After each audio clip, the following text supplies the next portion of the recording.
Today I'm reviewing FIFA 20 because I felt like it. Yeah, I somehow got a physical copy of it. I know this is just a digital download, making this a waste of resources, but meh. Time to put a code and...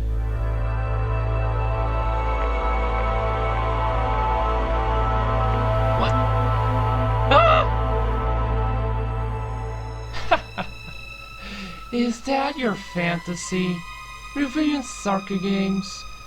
Bless your heart, but you are so boring. Hey, don't get all southern on me, Mom. Just let me dream what I like. I love boring, you know. Ever since I possessed you, I've been controlling your dreams, making my own. Which means I will force you to review this little gem. This won't take long. While you're doing it, I'm just gonna drink some sweet tea while I watch you play. Where are you from exactly? Savannah, Georgia? Of course. Look, I may be 55, but I'm a lot more progressive than you might think. I've dropped the accent long ago. I can still do it, but I will be embarrassed if I do so. Hey, don't worry. Just between you and me, okay? Well, fine. At least there's no one besides you to judge me on how I speak. That's the spirit, Liddy. Let's start this thing.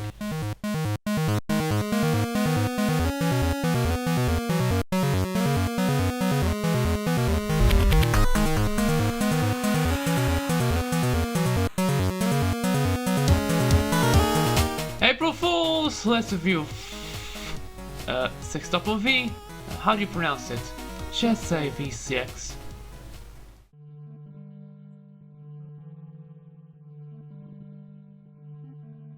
Meet Terry Kavanagh, an Irishman who had an interest in games development after studying maths. And so he did create his first game, Don't Look Back, in 2009. After that, he did loads of other games some of you might have heard of, like Hexagon and Super Hexagon, Dicey Dungeons, and... oh f***, I might summon another demon.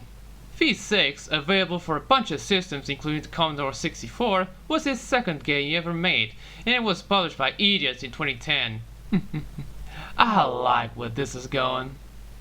So the story here is that there are 6 crew members of the space station which then got into a huge problem, leading them to get to the teleporter.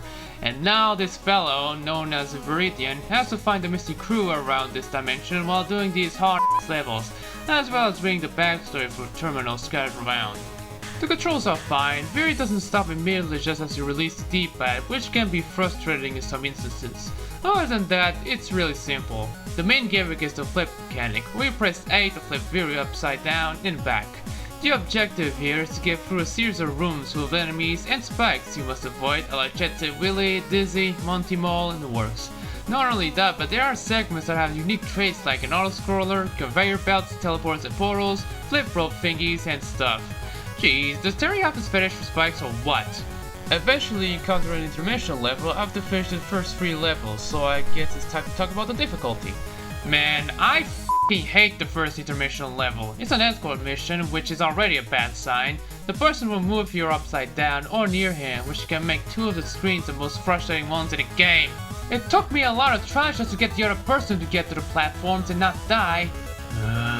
Escorting Emmerich is more bearable than this. Oh, finally! We've managed to avoid impalement! And this part. Oh, this part can go to hell in a handbasket as well. When's the right time and the right position?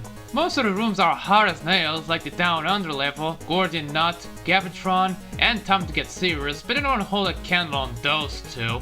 Sure, this part where you get a drink that can suck my dick, but it's optional. They Virtual made this? I don't feel motivated at all. No shit, you keep going to the other side too early, leading to many deaths, even in the harder levels. I was too excited and angry. Foolishness, Sassy. Foolishness. You're not Paula. Play DMC free. Don't test me! Oh yeah, trinkets. You can find them around the dimension, where they're outside of levels or in these optionally hard challenges.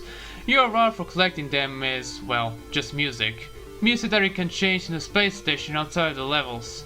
Well, at least they somewhat serve a purpose. After finishing the 5 levels and the first 2 intermission ones, you get to play the ultimate challenge, a test that involves all the stuff the game threw at you and it doesn't f*** around. Oh, the witch part, the vertical part, the music bangs though.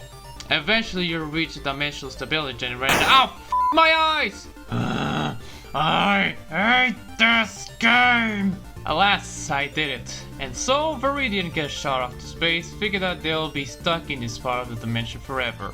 Until his partner saved him. Yay! Roll credits. I beat it in an hour and a half. I don't think it justifies the original asking price. It's like spending $300 on a baby game. It actually depresses me. I really love the presentation. The retro graphics appease me a lot, with its charming V's, the random enemies, and the random flashing elephant. What's that doing here? The music fits the art style as well. A chiptune soundtrack mixed with a few modern touches, and I really love it. My favorite has to be Potential for Anything, mostly because it's one of the only songs in the soundtrack that isn't in A flat. Also, I just love the sound when you die. Too bad I have to hear that many times, much like the music repeating. So, how's V6? I hate it. Actually, I love it. It's just that while it is fun, the difficulty can bite you in the ass many times, so your anger is justified. If that wasn't enough for you, you can make your own maps as well as play other ones made by users. Plus, there are extra modes and accessibility features just in case you want an easier challenge. Either that or you're actually physically disabled. V6 is one of those games that you should try at least once, like Big Rigs or the Japanese version of Driving Emotion Type-S. Now that I think about it, you're quite the sadist, lady. What can I say? At least I'm not doing it physically.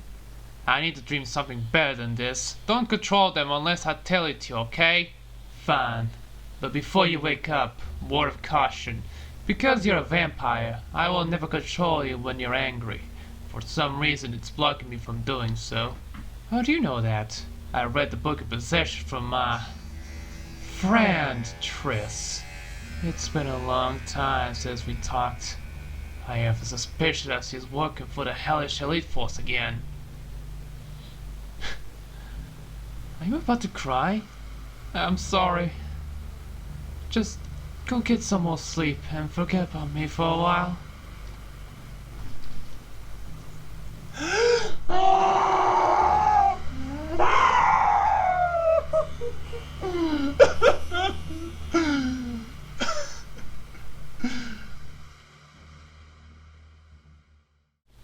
Man, what a crazy dream. Lydia can be a bitch, but I didn't expect her to be so sad.